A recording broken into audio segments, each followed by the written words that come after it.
भारत माता की। असम के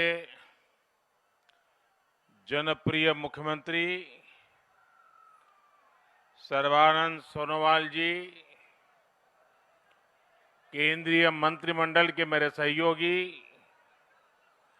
रामेश्वर तेली जी, असम सरकार में मंत्री भाई हेमंता बिस्वा शर्मा जी, श्री अतुल बोरा जी, केशव महंता जी, रंजीत दत्ता जी,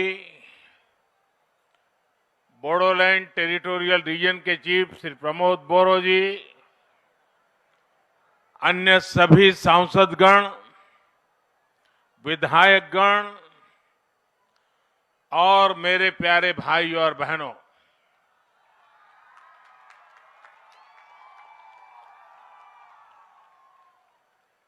मोर भाई बहन साहब, तहनी देर की खबर भाले तो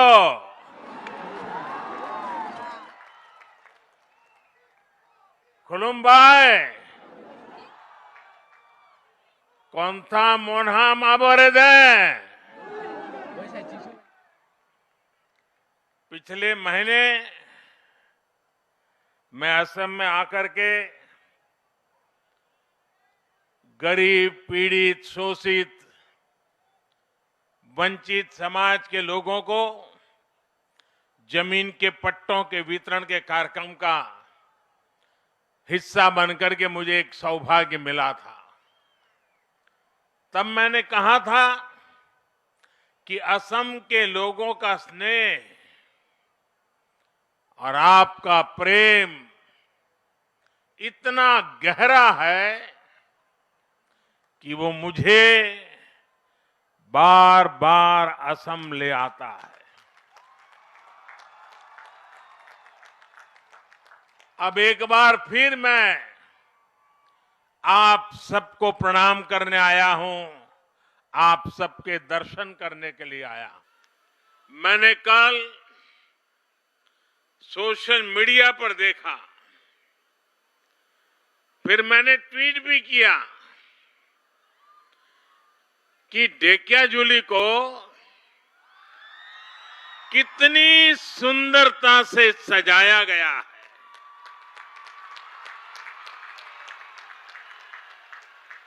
इतने दीप आप लोगों ने प्रज्वलित किए। इस अपनेपन के लिए मैं असम की जनता के चरणों में प्रणाम करता हूं।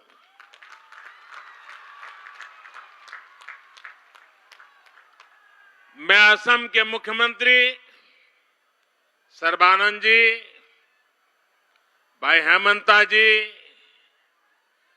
रंजीत दत्ता जी,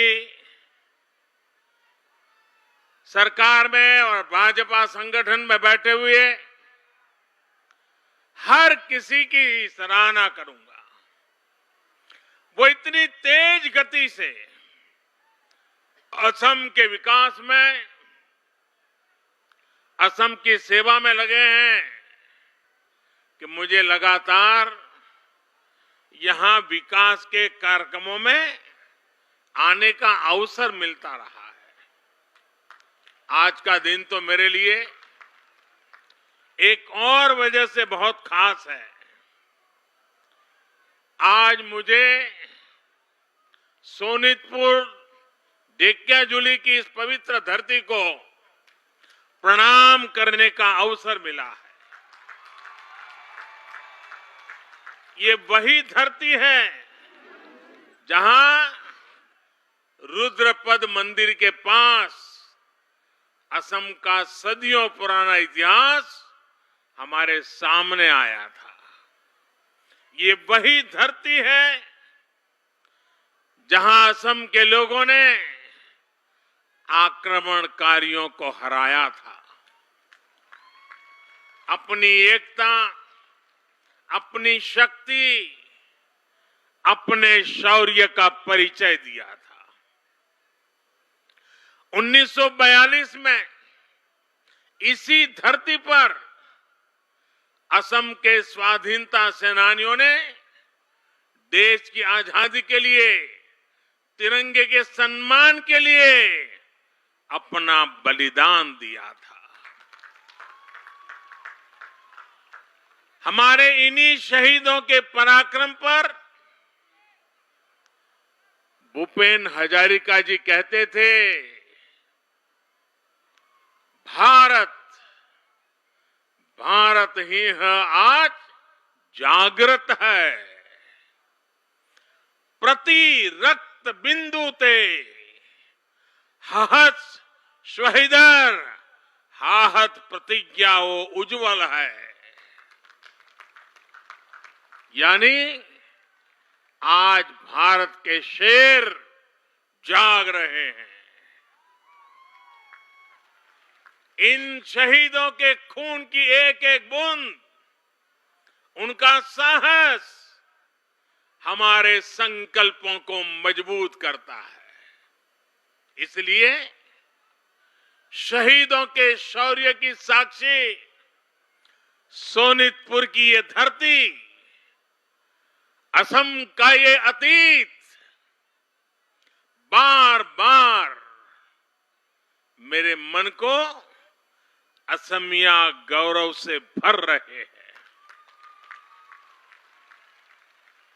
साथियों, हम सब हमेशा से सुनते आए हैं, देखते आए हैं कि देश की पहली सुबह पूर्वोत्तर से होती है। लेकिन सच्चाई ये भी है कि पूर्वोत्तर और असम में विकास की सुबह को एक लंबा इंतजार करना पड़ा है। हिंसा, अभाव, तनाव, भेदभाव, पक्षपात, संघर्ष, इन सारी बातों को पीछे छोड़कर अब पूरा नॉर्थ ईस्ट विकास की राह पर आगे बढ़ रहा है और असम इसमें प्रमुख भूमिका निभा रहा है। ऐतिहासिक बोडो समझौते के बाद हाल ही में बोडोलैंड टेरिटोरियल काउंसिल के चुनावों ने यहां विकास और विश्वास का नया अध्याय लिख दिया है। आज का दिन भी असम के भाग्य और असम के भविष्य में इस बड़े बदलाव का साक्षी है।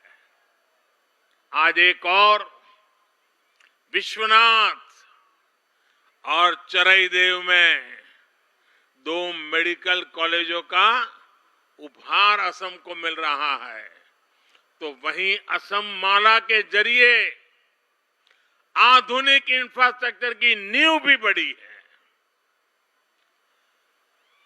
अखमर बिकाखर जातरात आज ही एक उल्लेखयोग्य दिन। यही बिखेक दिन टोत मैं अखम बाखिक आंतरिक अभिनंदन जनाइछो।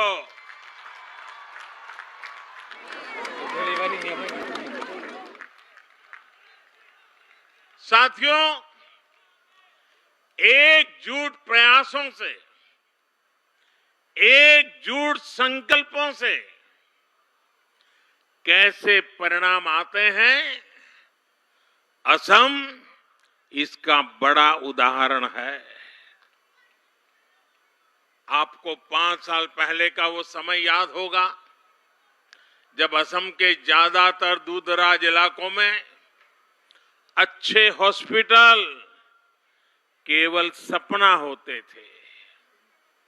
अच्छे हॉस्पिटल, अच्छे इलाज का मतलब होता था घंटों की यात्रा, घंटों का इंतजार और लगातार अनगिनत कठिनाइयां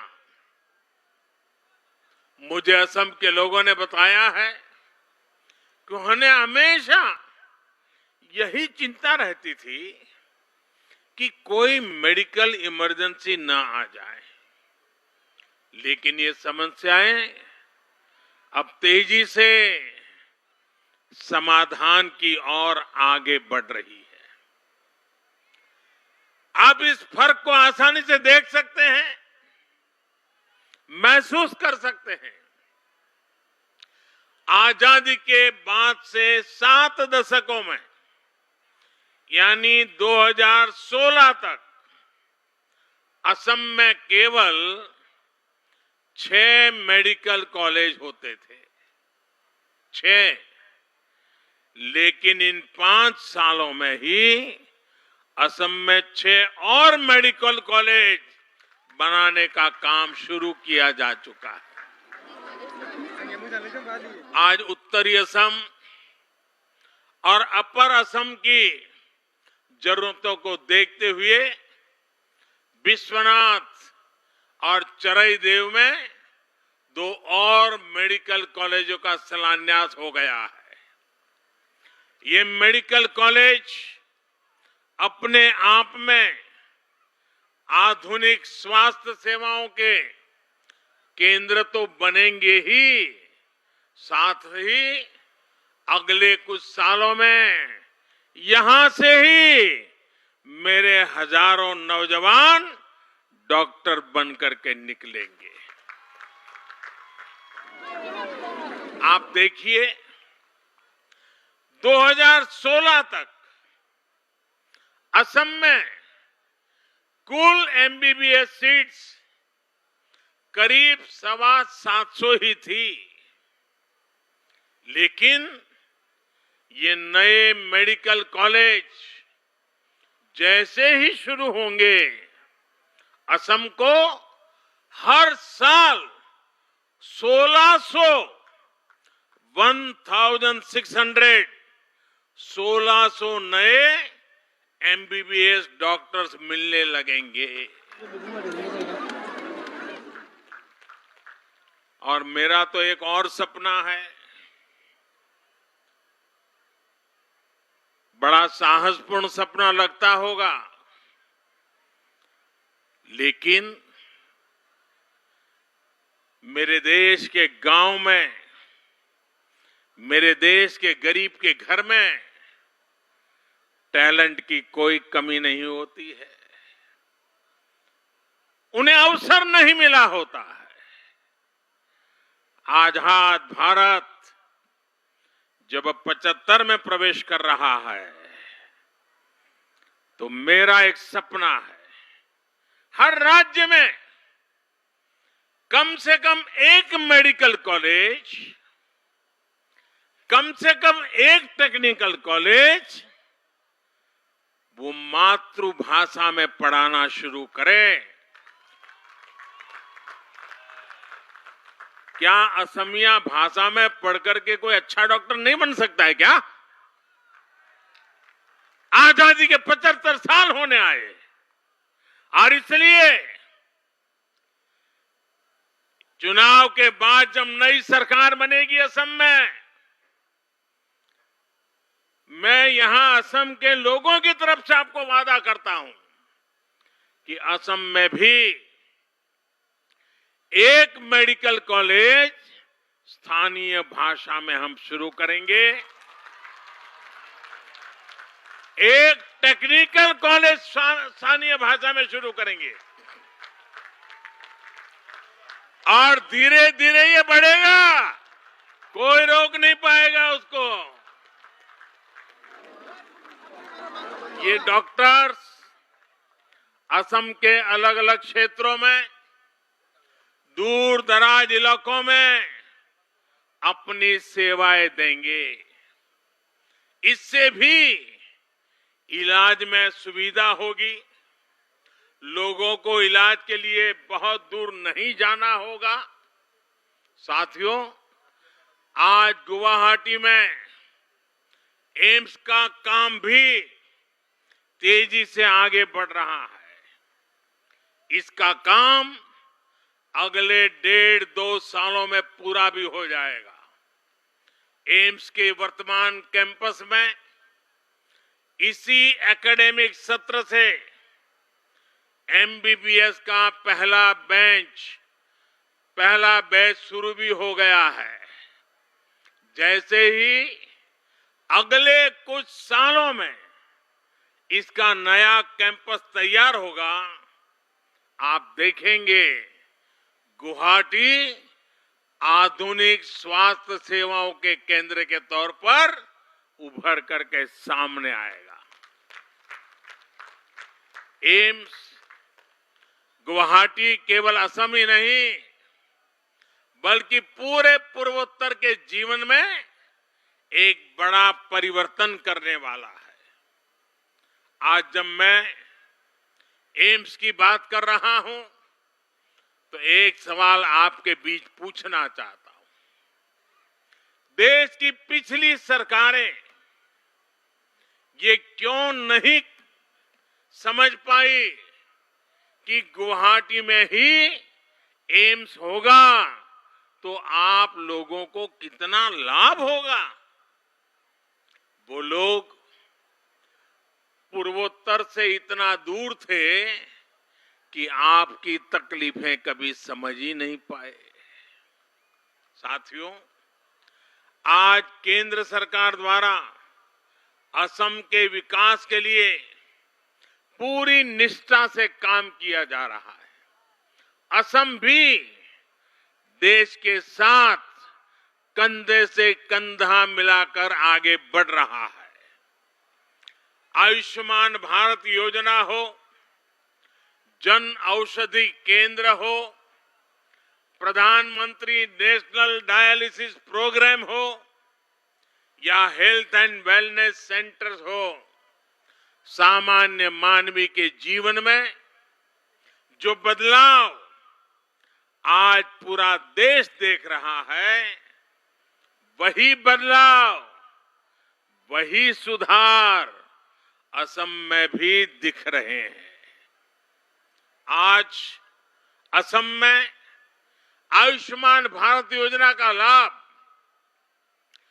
करीब 1.25 करोड़ गरीबों को मिल रहा है।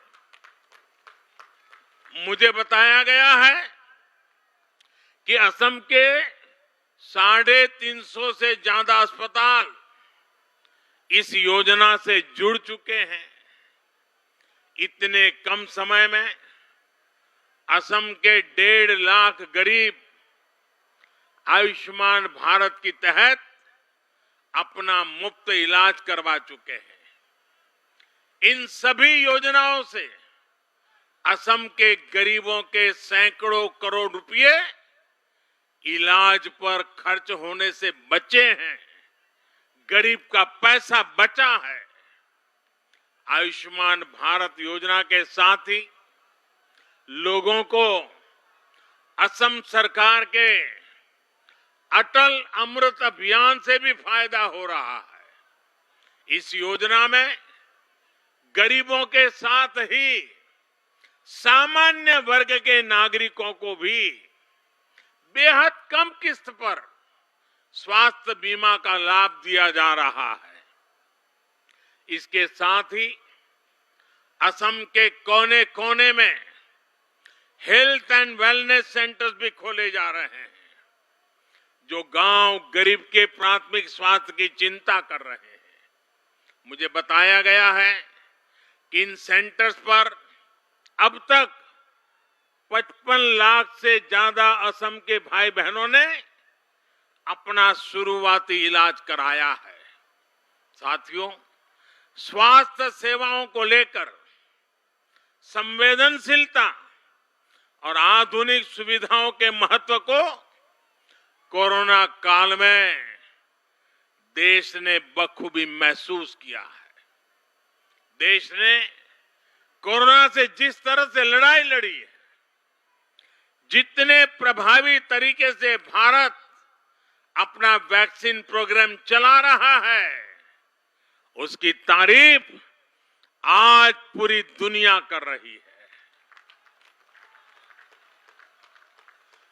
कोरोना से सबक लेते हुए देश ने हर देशवासी के जीवन को सुरक्षित और आसान बनाने के लिए और तेजी से काम करना शुरू कर दिया है। इसकी झलक आपने इस बार के बजट में भी देखी है। बजट में इस बार स्वास्थ्य पर होने वाले खर्च में अभूतपूर्व बढ़ोतरी की गई है। सरकार ने ये भी तय किया है कि अब देश के 600 से ज्यादा जिलों में इंटीग्रेटेड लैब्स बनाई जाएगी।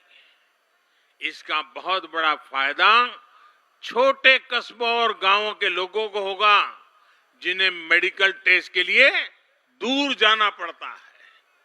साथियों, असम की खुशहाली यहां की प्रगति का एक बहुत बड़ा केंद्र असम के चाय बागान भी है। सोनितपुर की लाल चाय तो वैसे भी अपने अलग फ्लेवर के लिए जानी जाती है।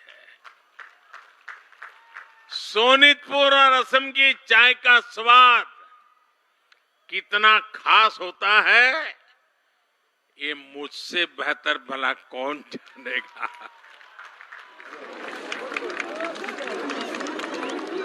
इसलिए मैं हमेशा से चाय वर्कर्स की प्रगति को पूरे असम की प्रगति से जोड़ करके ही देखता हूं। मुझे खुशी है कि इस दिशा में असम सरकार कई सकारात्मक प्रयास कर रही है।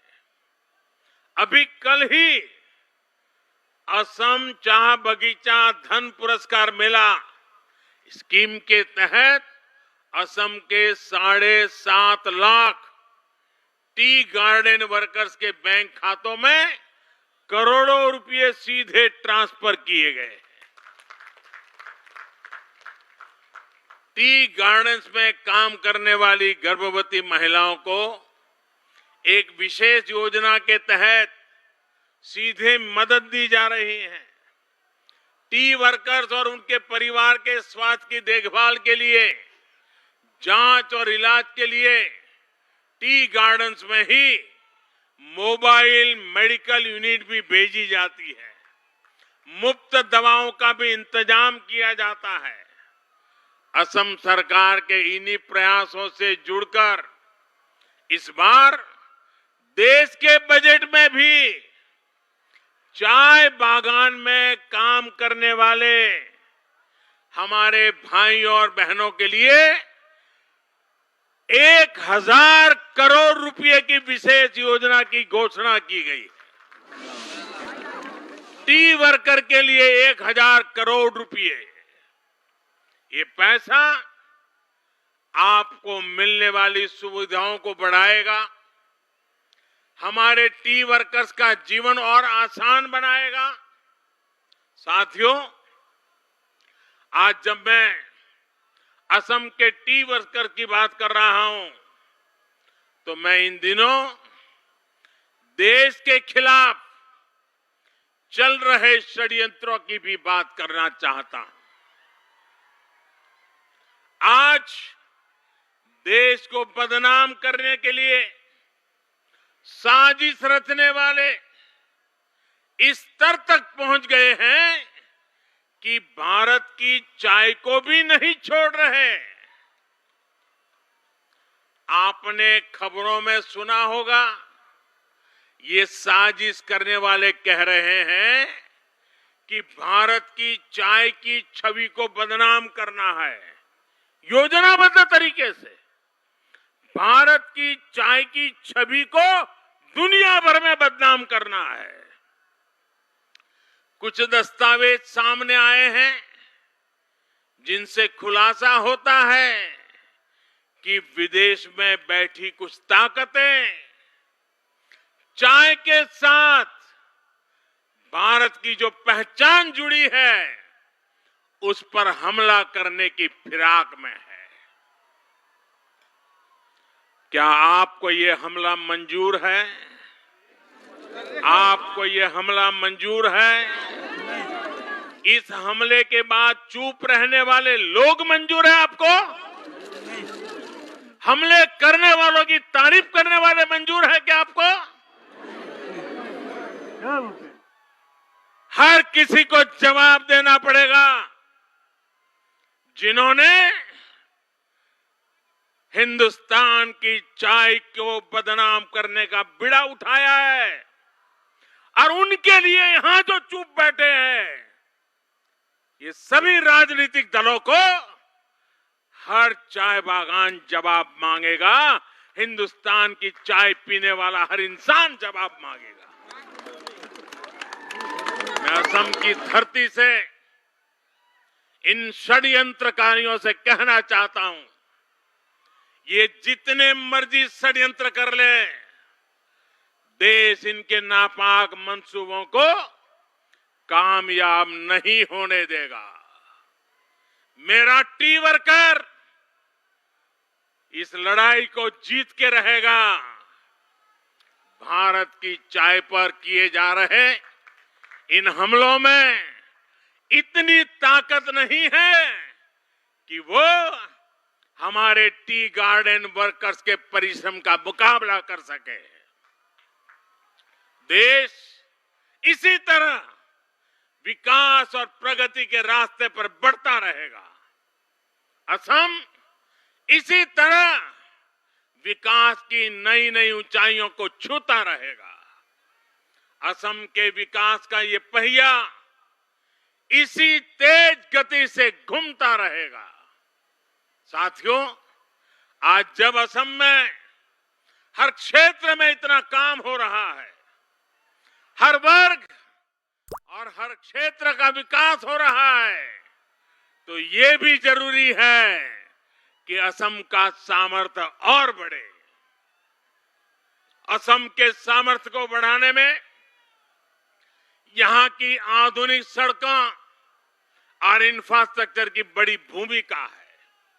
इसी को ध्यान में रखते हुए आज भारत माला प्रोजेक्ट की तर्ज पर असम के लिए असम माला की शुरुआत की गई है।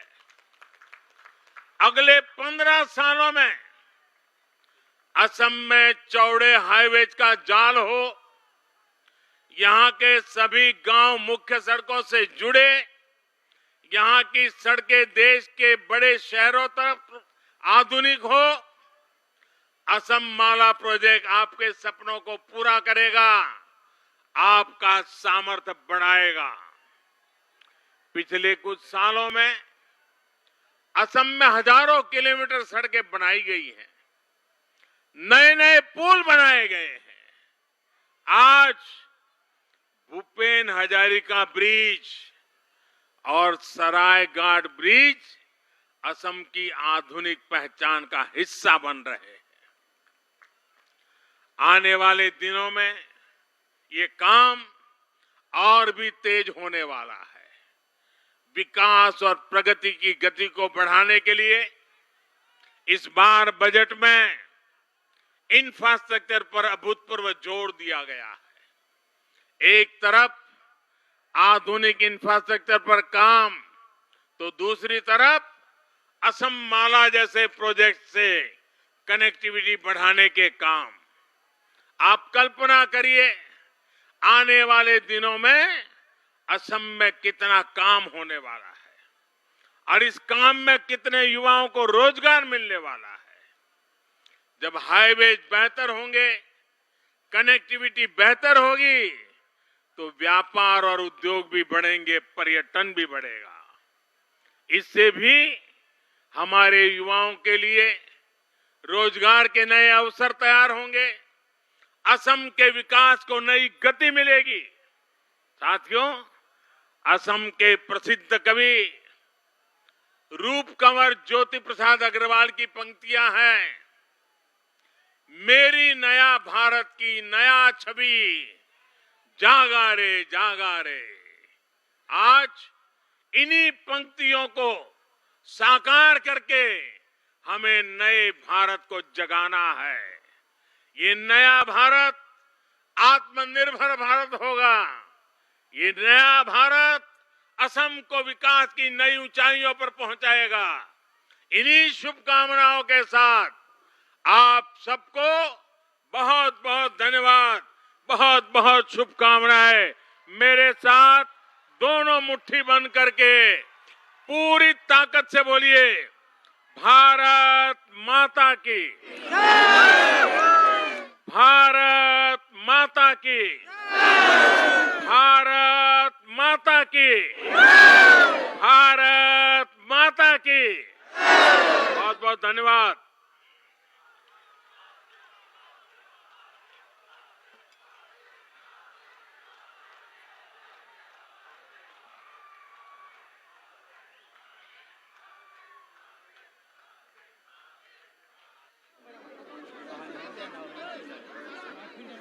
वादे नहीं, इरादे लेके आए भारत के माननीय प्रधानमंत्री श्री नरेंद्र मोदी जी का हम हृदय से धन्यवाद करते हैं।